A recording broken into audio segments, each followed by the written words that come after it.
And we're back. I'm Bill Hellkamp of Reach Development Systems. With me is Professor Scott Plum of the Minnesota Sales Institute. Which is better, give something to someone or teach them how to find it themselves? There is a parable about a fish in that question. And why does this story upset and enable prospects? So grab your fishing rod and tackle box as Bill and I discuss Stop Helping People and much more on episode 445 of Get in the Door podcast.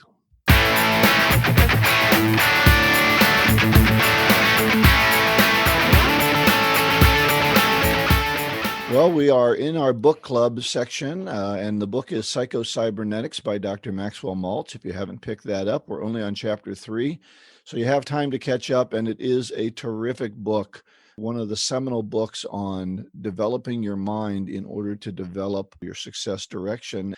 And chapter 3 is called Imagination, Your First Key to Your Success Mechanism. What he really wants to talk about in this, and he gives some great examples, Scott, if you can vividly imagine yourself with the abilities you desire, you are already starting to capture them. Yeah. And he talks about situations where people thought themselves to a better ability. One was a basketball example where a group of people shot 20 minutes of baskets, a group of people did nothing, and then a group of people just imagined themselves making baskets for 20 minutes, and they almost got as much better as the people who actually tried it. What did you think of this chapter? I thought it was really focused on imagination and situations and putting yourself in a situation and being able to imagine and predict all of the different possibilities and outcomes that could happen during that situation. I think the more prepared we are when we're in that imagination environment, we're going to be more creative, our stress is going to be lower, and we're going to be able to be more in the moment than in a little bit of stress and anxiety. And when stress increases, our creativity goes down. So do you think that he's just talking about preparation in this, that if we just do a better job preparing, or is he doing something more than that? There's one thing in here that I know the salespeople hate. You know what I'm talking about, Bill, in the chapter? Role-playing. Role-playing, yes. Yeah, but you know, he's not talking about role-playing as we normally discuss it, is he? No, normally we say role-playing, you know, you get into a room with Larry and we'll practice and he'll be the customer and you be the salesperson. But in this case, he's saying, you don't even have to do that. If you just in your mind start to imagine the sales process and think it through and give yourself what I say, and here's the response would be, that's as valuable a practice as sitting down with your sales manager and role playing. It really is. It really is. Yeah. So if you don't like to sit down with another person, but I think it takes more discipline to do it this way. I'm a person whose brain goes into 1,000 different directions when I sit down quietly to think. So I'm a little worried about this, that I'll be able to stay on focus. You know, for 20 minutes, I'll be thinking about, you know, trips to Hawaii and stuff before I'm through with my 20 minutes. So I'll project myself to Hawaii. I can't imagine sitting there for 20 minutes and thinking about making baskets, or 20 minutes sitting there and thinking about this sales call that I'm going to be on tomorrow. Yeah. I know what you mean. We need to really consciously focus on what we want to achieve during that time together. I heard recently, I can't remember where I heard, I'm racking my brain trying to figure this out, but there was a pitching coach that was talking about a pitcher or a batting coach that was talking about hitting a fastball pitch. And the coach was talking to the batter, and the batter had a really tough time with the fastball. And he just really coached that batter to go, now visualize that fastball and the way it comes across the plate and how it comes off the hand of the pitcher. And you can just tell when it comes off the hand of the pitcher that it's a fastball, and visualize where it's going to come across the plate. And that'll make you more prepared to deal with the fastball. And sure enough, you know, that batter's up to bat, visualizes, you know, the pitch, the ball's coming off the pitcher's hand, and it comes right across the plate, and the batter just watched it, and then strike 3, you're out, and he goes back to the dugout, and the batter coach says, well, I mean, that was a fastball. We went over that. He said, yeah, I visualized it, and I saw it just as I imagined it, come right across the plate. And he said, did you visualize yourself hitting it? Well, no, we didn't talk about that. but he Yeah, never visualized himself hitting the ball. I forgot that piece of it. Right. So, You know, I remember when Kirby Puckett was alive, and we're from Minneapolis here, Scott and I. And so, and Kirby Puckett, they were asking him how come he could hit so well. And he said, the ball's just that big, man. You just go up there and hit it. Right. It's just that big. Yeah. And I've always thought that's why he couldn't teach other people how to bat, because he saw it a different way. Yeah, he envisioned it as if he could hit it. And he didn't go up there worrying about what they were throwing. He just saw the ball as this huge thing you just whack at. And I think that's part of visualization too. Can you visualize yourself confident, whether it's at bat or in a sales call? Can you visualize that confidence so that no matter what pitch that customer throws your way, no matter what objection or challenge or issue or question, you're confident enough to hit it? I know when I teach presentation skills, so much of it, I try to get them to develop confidence in themselves so they can be themselves in that situation versus trying to think about all the things I'm supposed to think about. Right. And just go up there with that confidence that Kirby Puckett used to have at the plate. And sometimes the preparation is just really becoming very skilled at asking 3 different types of questions and just being prepared with questions and go, well, that's interesting. Tell me more about that. Or I'm kind of curious. Why did you bring that up now? Or I'm not sure that of how we would handle that. What do you think would be best? And we end up just reversing and asking questions to get them to talk more. And the more that they talk, the more that we learn, the better prepared we're going to be in answering the really true question that they ask us. Right. I have a 2-minute sales tip on the best questions, and they're questions like, really? Yeah, exactly. Tell me One more. word. Yeah. How do you do that? And quit worrying about this big lengthy question about, how do you do this and this happens and blah, blah, blah. And when you can just say, really, tell me more. Yeah. And they'll tell you more. And too many people, they try too hard. And what the goal is in that call to get them to talk. And so I think we're getting off target here with a little bit, and that's okay. But so imagination, Napoleon Hill called it conceive, believe, achieve. And he was one of the great thinkers of his time as well for success. Yeah. And I think he's doing the same thing. Can you conceive your success and really believe it? That's the imagination. And those two things have to come before you can achieve it. Do you see yourself as the top salesperson? Do you see yourself winning in every sales situation?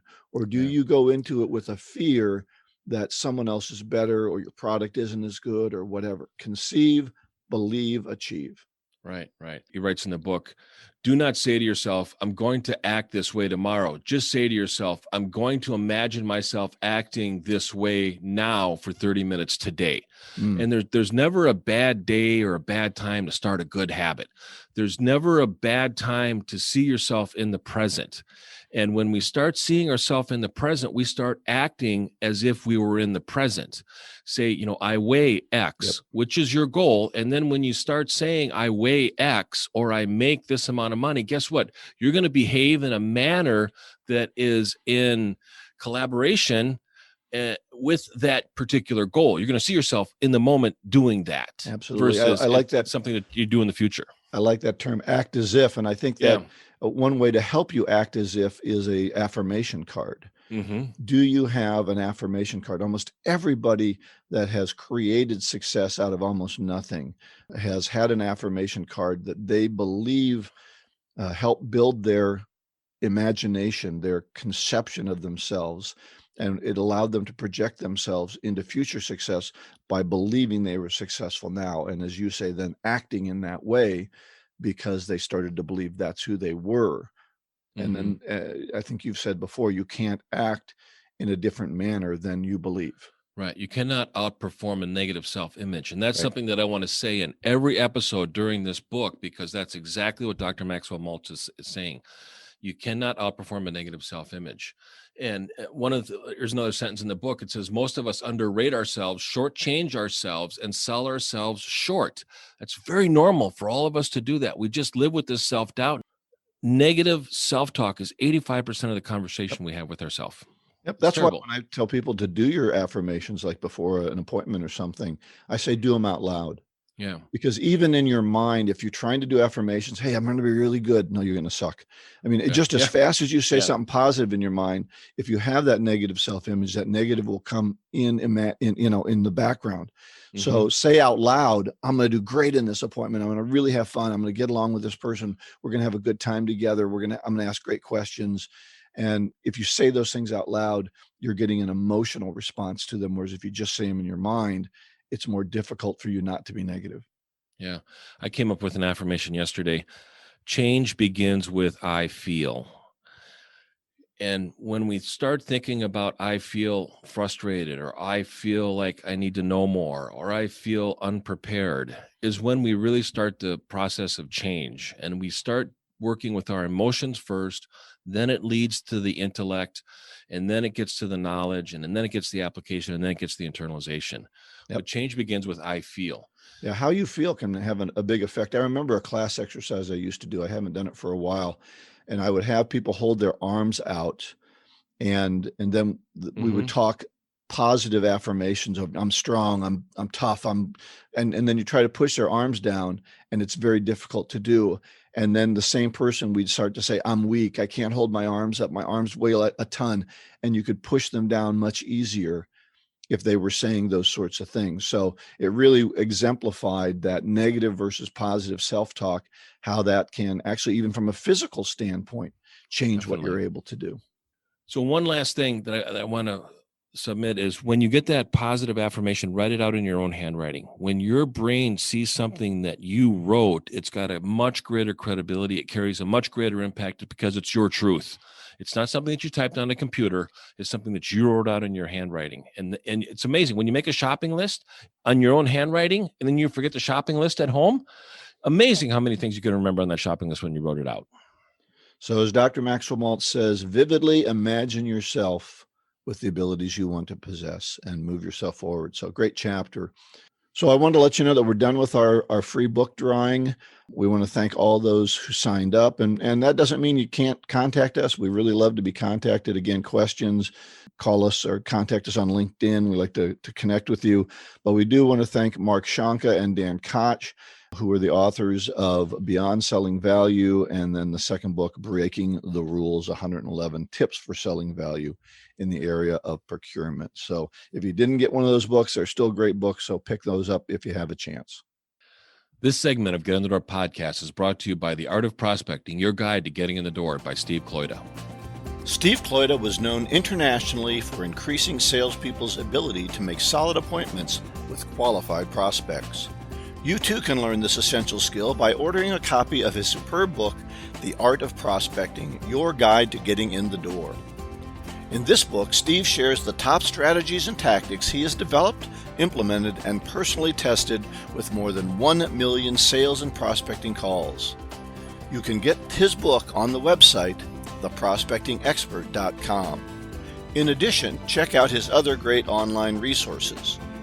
Instant Sales Coaching, which will guide you through 5 online success modules. A guided prospecting process entitled Call Reluctance Transformer, and the Magnetic Selling Strategies Workbook, a detailed step-by-step guide to increasing your sales. Get any of these valuable resources at theprospectingexpert.com. Bill, one of my favorite topics we're going to cover today is stop helping people. And I know that this really sounds strange to hear that, because so many salespeople describe what they do by helping somebody.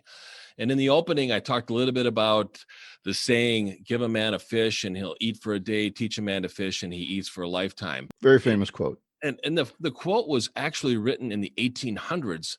It became popular in the 1950s, but it was really from a book by Anna Isabel Ritchie. I did a little research on this, and the book was called Miss Diamond. And it's amazing how one saying like that then can live on forever when it's really that profound. Right. And so what does that mean to you in the form of helping people? Because aren't we helping them if we're teaching them to fish? Well, we are teaching them to fish, but we're also making them responsible for doing it themselves. We can show them the way, but they got to take the steps. I really believe that if we substitute helping with working with, we're going to have better collaborative conversations with prospects, with clients, with people in our life. Because when we're working with somebody, we have a mutually agreed upon goal and a mutual commitment to achieving that goal. So when I But take not a a step, partnership, because you don't like partnership I don't like either. partnership. I really don't, because I think if you're a salesperson and you're working with a prospect, you're committing to serving them. You're committing to delivering the product or service with them, and you're collaborating with them. I Okay, so love collaborating is a better collaborating. word than partnership. I think partnering says we're going to subscribe to the lowest common denominator. When we're collaborating, we are working together in a common goal and mutually committed to achieving that common goal. And here's why I think helping can be a real challenge, is because some people don't want to be helped. And they're saying to the salesperson, what makes you think I want your help? What makes you think I need your help? Why you? Why not someone else? Why now? Why not later? And sometimes salespeople can be assumptive in helping people who don't see a problem. When prospects don't see a problem and they have an assumptive salesperson that comes into the office and says, hey, I can save you money on this, or hey, I could do this much better than you do, their guard goes up, the conversation stops, and now you're debating a prospect versus having a discussion with a prospect. And salespeople start the context of that conversation by helping, start working with people. So it's a mindset. It's a mindset. You're saying when we use the term helping, we tend to have a mindset that I know something you don't know, and you need me to come fix you. Exactly. And what are some of the biggest fears that prospects have? One of them is losing control. They hate losing control. A salesperson comes into the office and they say, hey, let me help you with that. The prospect has to give up control. They don't know what's going to happen. They're not really clear on the outcome. There's a certain amount of risk that they're taking, when in reality, the solution should be reducing the risk, when in reality, the whole experience is increasing the risk and anxiety. Now your prospect's becoming more guarded during the whole conversation when you're trying to work with them, and they get defensive. And when so the defense goes up, that in the way and the attitude we bring into that, we can make the prospect feel stupid or right, incompetent, or again, fearful that you're going to do something to them. well, they end up defending their current position. And there are a lot of smart people that make stupid decisions because they want to defend their position that they're in. They're like, this is the spot I'm in, and I'm going to defend it because I picked this and this is where I am. It's like asking somebody, why do you do it that way? Well, they're going to tell you exactly why they do it that way. And they're going to do it in a very affirmative way where they're not interested in listening to any ideas on doing anything different. That's right. So, and that's why a question like, well, why do you do that? Right. Can be very negative, whereas really, tell me more. Yeah. How did you come upon very positive doing it that way? Yeah.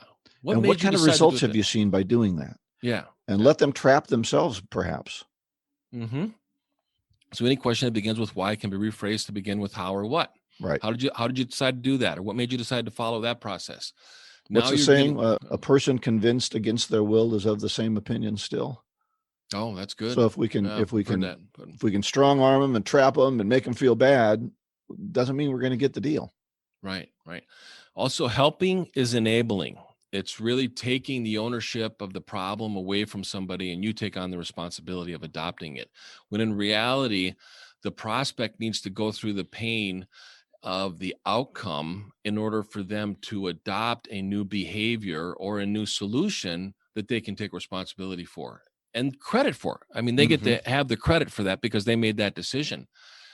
Helping is not learning. The late Larry King said, I never learned anything while I was talking. That's right. And when we're helping someone, we're not learning. We need to learn and be curious and inquisitive and ask more questions so that we can discover and uncover what is the perfect solution for them, and work on collaborating. I know that when I have conversations with clients, one of the things I'm really trying to do is find out what are their goals. What is it you want to accomplish? Now, obviously, we're accomplishing it through training and coaching and what I do. But if they don't have a clear goal of what the better is, what the result is, it's going to be really hard for them to tangibly make changes. I don't want to just meet with you, for 6 hours a day for 2 days. I want to know where we're going with this so that we can map out a strategy together that will achieve that goal. And some part of what I need to do with them, and I think we need to do this in a lot of client conversations, is help them to flesh out what they want to have, what they want to accomplish through this new process, product, idea, service, whatever that could be. Mm-hmm. Yeah, very good point. The last thing that I'll submit on this topic is that helping is meeting the needs of your need to be needed. And the number one weakness that salespeople have is a high need for approval. So they want to be liked. And if they feel like they're helping somebody, that prospect is going to like them and that approval will be met. That's not a healthy relationship. Let me ask you this. Whose approval do you seek? As a salesperson, whose approval do you seek? And if you seek the prospect's approval, the prospect owns you. Right. The prospect owns your future. The prospect owns your outcome of whether or not you're going to get the sale or not. You need to challenge the prospect in order for you to change them. If you don't challenge them, you don't change them. They need to think differently and act differently. The prospect needs to think differently and act differently. And this is from the Challenger Sale. And we did this book before. And go through those past episodes of the Challenger Sale. You're going to learn a lot about the philosophy that's being taught in a lot of companies today on how salespeople interact with prospects. So, well, I think you're making a big mistake too if you take all of this pressure on yourself that, through this product or service, we're going to, change the way you do business. We're going to, make you all this money, or there's still a responsibility on the part of the client. Yeah. The prospect has to be willing to make changes too. They have to do things a different way. They have to improve processes. They have to improve their people. When you and I train people, we can only give them the information. They're responsible for being the catalyst to make that change happen within their organization. We do all we can to help them ease that. But if they aren't willing to take on that responsibility, and then they're just in a class, or they just take on this new product and they don't use it to its fullest, they're not going to reap the benefits of it. You can have a new computer program. One client I had was a software company, and the question they got so often in their classes was, how can you change the software to be as bad as the stuff we used to use, but that we're used to? That's a good and point. They would, maybe a process took 8 steps and we got it down to 4. They wanted to go back to the 8 because those were the 8 steps they were used to. Right. And it was just an ugly process to try and get people to change. And almost all new products, services, whatever, to have a responsibility on the part of the client. Right. You made me think of one thing that I think a lot of salespeople say when they're getting into the end of a conversation with a prospect and they're starting to feel desperate, is the salesperson will say, what do I have to do to get the sale? What do I have to do to win your business? When that puts all the pressure on the salesperson to change, when in reality, the prospect needs to change. So a great question to ask is, what has to happen for us to work together? Now you're getting both sides to think about what needs to come together in order for the deal to be made. And in most cases, the prospect needs to move from their position in order to accept change so that they can have a better outcome. We gravitate towards what's familiar. Does that mean that it's better? No, it's just that we're familiar with it. Mm-hmm. And go from a BlackBerry to an iPhone, you're going to go nuts on that keyboard because you used to have the texture of the keyboard of a BlackBerry, and then you go to an iPhone, it's like, texting is difficult. We had to change, and with that, we got a better outcome too. And that I think that exemplifies your point. We don't want to help; we want to collaborate. We want to work together to improve, but it takes change on both people's part. So if we're just helping them, then we're doing all the work. Exactly. So you have some resources for this that our listeners can go to. I do. I wrote a blog on this. It covers the 4 points that I shared. Go to the website, getinthedoorpodcast.com. You can go to that blog on Stop Helping People. This segment has been brought to you by the Jumpstart Sales Coaching Program, presented by the hosts of the Get in the Door podcast. Business is heating up, and now is the time to get back on the selling track. While others wait for the market to improve, prospects and opportunities await you now. Perhaps you want to be more productive on your prospecting, or you'd like to increase your closing percentage. Maybe having meetings online is not as comfortable as being in person. Sales reps are telling us they need some honest accountability and skill development to rise above the competition. Whatever your reason, this is the perfect time to engage with an experienced sales coach. That is why the host of Get in the Door podcast, Professor Scott Plum and Bill Hellkamp, have developed the Jumpstart Sales Coaching Program. For only $495, you can receive personal coaching from the same sales professionals you enjoy on this podcast. It all starts with a discussion to give us your insights into your specific goals, challenges, needs, and motivation. After your 1-hour online session to jumpstart your coaching process, you will receive 5 more half-hour individual coaching sessions to enable you to make improvements over time and create new habits. Most salespeople make their money back with just one sale. Go to getinthedoorpodcast.com to contact Bill or Scott about the Jumpstart Sales Coaching Program. Do you believe you deserve better results? Now is the time to invest in yourself and invest in your future. So as we wrap up today, our golden nugget is from Norman Vincent Peale. And I thought of this one when we were talking about the imagination part of Maxwell Maltz. And Norman Vincent Peale said, throw your heart over the bar and your body will follow. Yeah. So you've got to move yourself from an emotional state first in order to move yourself in a physical state. Yeah. And it teaches us that we lead with our heart first and to deal with emotions. Sometimes I get into conversation with prospects that get to be emotional. Sometimes I say, before we get any farther in the conversation, we should probably establish a safe word because sometimes it can be uncomfortable. I hate it when prospects cry. Kind of. Yeah, exactly. Exactly. But I think that's a good point. We're trying to get them to the point where they're emotionally involved in what's going on. Yeah. So all of this information will be at the website, getinthedoorpodcast.com. Next week, Chapter 4 of Psycho-Cybernetics by Dr. Maxwell Maltz, Dehypnotize Yourself from False Beliefs. And our topic is Becoming an Expert. Go out and get better one skill at a time. Joyful selling.